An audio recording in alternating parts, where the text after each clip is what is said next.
The whole Pokemon community just got exposed by this man in less than 48 hours. But how? It involves people being biased, drama, and Dark Souls of all things. So let's begin.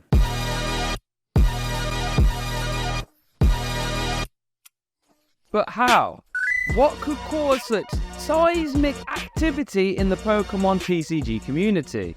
Well, on the 25th of November, 997 TCG players all gathered in the beautiful city of Gdansk to battle it out at a regional championships, with $10,000 going to the winner, as well as an auto invitation to the World Championships in Hawaii. You best believe the stakes were high and everyone was trying their absolute best to take it all home. And as the day 1 and day 2 action panned out, the finals was between Erin and Lukash.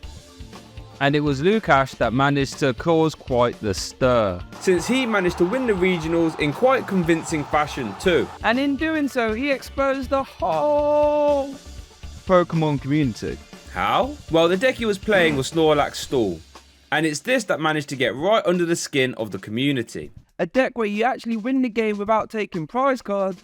Instead, you try and run your opponent out of resources so they can't top deck to start their turn, and they lose. You do this by utilising Snorlax's ability, Block, which prevents your opponent's active from retreating while Snorlax is in the active. So the idea is, once you've given up a prize card or two, you use Counter Catcher to bring up something that your opponent can't attack with. Something like Radiant Greninja or Lumineon V. And then you wait. And if your opponent can move it once or twice, you keep bringing it back over into the active over and over again until they can't move it. To stop yourself decking out, you play Pidgeot V, which can shuffle itself in from play whenever you like. This stops you from decking out, but your opponent eventually will. You even play cards like Misfortune Sisters that allow you to actually start hitting the deck itself and discard those really important switching cards before your opponent has a chance to play them. And while this strategy is good, it has one major weakness. If your opponent doesn't lead or ever put down a Pokemon that they can't attack with, you can't win, because they will just simply announce an attack over and over and over again until they eventually win the game. Well, Lukash has a way around that. Erica's Invitation is a supporter card that lets you look at your opponent's hand, and if you find a basic Pokemon, not only can you force it into play, but you can switch it straight up into the active, ready for Snorlax to trap. This adds a whole new dimension to the deck, because now you can't hold Pokemon in your hand and you can't discard them either, since you can Echo and Horn them back into play later. And you have a whole host of other options that you can throw in certain matchups to help swing the game back into your favour and be just disruptive enough to close out games in time. And with Lukash winning the whole event with his Snorlax deck, the community went wild on Twitter and YouTube, with some people saying a control deck is awful to watch from a spectator point of view, and some people demanding that the deck needs to get banned ASAP. And it's something that you kind of hear at local events as well. The idea that all alternate win condition decks are bad for the game and that they need to get banned as soon as possible. And it's this rage that I want to analyse, because a lot of it doesn't seem to make sense to me, and to be honest, a lot of it is very hypocritical. For example, when Sander Wojciech, more on him later, top 4 at NAIC, which was the biggest event of the year, with Mewtwo v Union, the community response was electric. Not only were people applauding his finish, but praising his deck building skills, and Mewtwo v Union became a top tier archetype for a long time afterwards. But Snorlax Control and Mewtwo Control are pretty much the same thing. They're both alternate win condition decks. So why the absolute immense difference in public opinion? Well, I think there are 3 main reasons as to why this is. With the last one being the most interesting, because I feel as if it has a lot of parallels to Dark Souls of all things. So let's look at them and see why they all might be wrong. I think one big gripe that people have with Snorlax decks is the idea of perceived effort. It doesn't look like they're doing a lot when they just bring something into the active, strand it there, and announce pass. And while on face value this might seem accurate, I would argue that the turns leading up to a control player getting their lock are so much more delicate. Like, a control deck is so fragile while it's setting up. And in Luka's case, the most card draw he ever has is Rotom V or 2 copies of Iona. So if he doesn't find them, or has a dead hand, which can often be the case, the game is literally over. But also control decks I feel are more subject to intense pre-event preparation, as card count or reacting to potential techs that people might play can literally make or break your run. This makes pre-event metagaming so important for control players. For example, Snorlax Stall wasn't a surprise deck for the event. People knew about it, and if people really wanted to, they could play Minior. This makes life quite hard for control, since not only can Minior fling itself into the active with its ability, but it can also one-shot a Snorlax for 1 energy thanks to its fighting typing. But how much do you recognise that as a threat? Would you dedicate an answer? Maybe even 2 answers. But those answers might make your other matchups a lot worse, since every slot in control is very valuable. And it's this pre-event metagaming predictions that are so important for control players, which can be absolutely devastating if you get them wrong. So with a lot of the work and effort sort of being backloaded before the event, I think that kind of wipes out the perceived effort argument, right? So on to reason number 2. This is something that I saw a lot of. The idea that control games are boring to watch. And while I can't lie, watching something getting stranded in the active isn't the most revolutionary, there are some intricacies that do keep it interesting. So for example, one time I played Wishy Washy Wars to a regional event where I actually finished 6-3 for a top 64 finish. Come on. That deck aimed to absorb damage and then remove it via Acerola. You would use cards like Lusamine that would let you get back 2 in any combination of stadiums and supporters. This would let you get back always 1 other copy of Lusamine so you can keep a loop going, and then Acerola to remove damage, or Team Rocket's Handiwork which let you attack your opponent's deck via coin flips. And it was this steady loop of Lusamine plus other supporter that would allow you to mill your opponent's deck and win the game, by throwing up really annoying cards for your opponent to deal with, like Wobbuffet that would turn off abilities, Hooper that had Safeguard, Regigigas that had a lot of HP, and then Wishy Washy was your failsafe.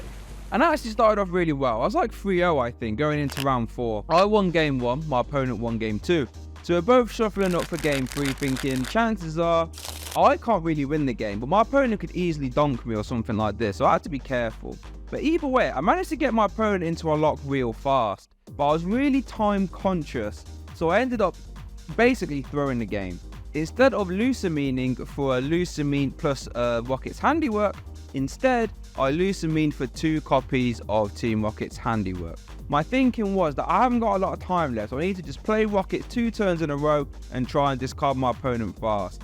When in actuality, I threw the game because once I played those Team Rocket's Handiwork, I had no ways to attack my opponent's deck. And it's those little intricacies that can make the game, I think, still really interesting. Because when you're playing control, you seem to always walk a real tightrope of being able to win the game or quickly lose the game. Because if you falter as a control player, your opponent can capitalize really fast. Also, if control is so boring, why did it win the community vote to get on stream at LAIC?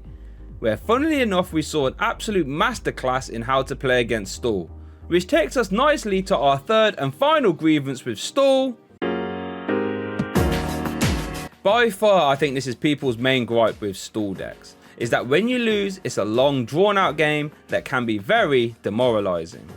However, I would argue that this is no different than playing a game and losing to like an Iono to 1. Kind of the same thing, right? Now, sometimes you lose to control if you're a Guardy player, for example, and you lead Radiant Greninja into their Snorlax. But again, that seems to be no different to me than having a bad start in hand and getting donked by a Meloetta by Mew VMAX. But I think one real cool way I can explain this is with something I like to call the Dark Souls effect. Well, Dark Souls, in case you're not familiar, is a series of games by From Software. They are known for being extremely challenging and unforgiving, often pitting you against the odds, against massive bosses or hordes of enemies. But one thing about the Souls games is that they are very fair.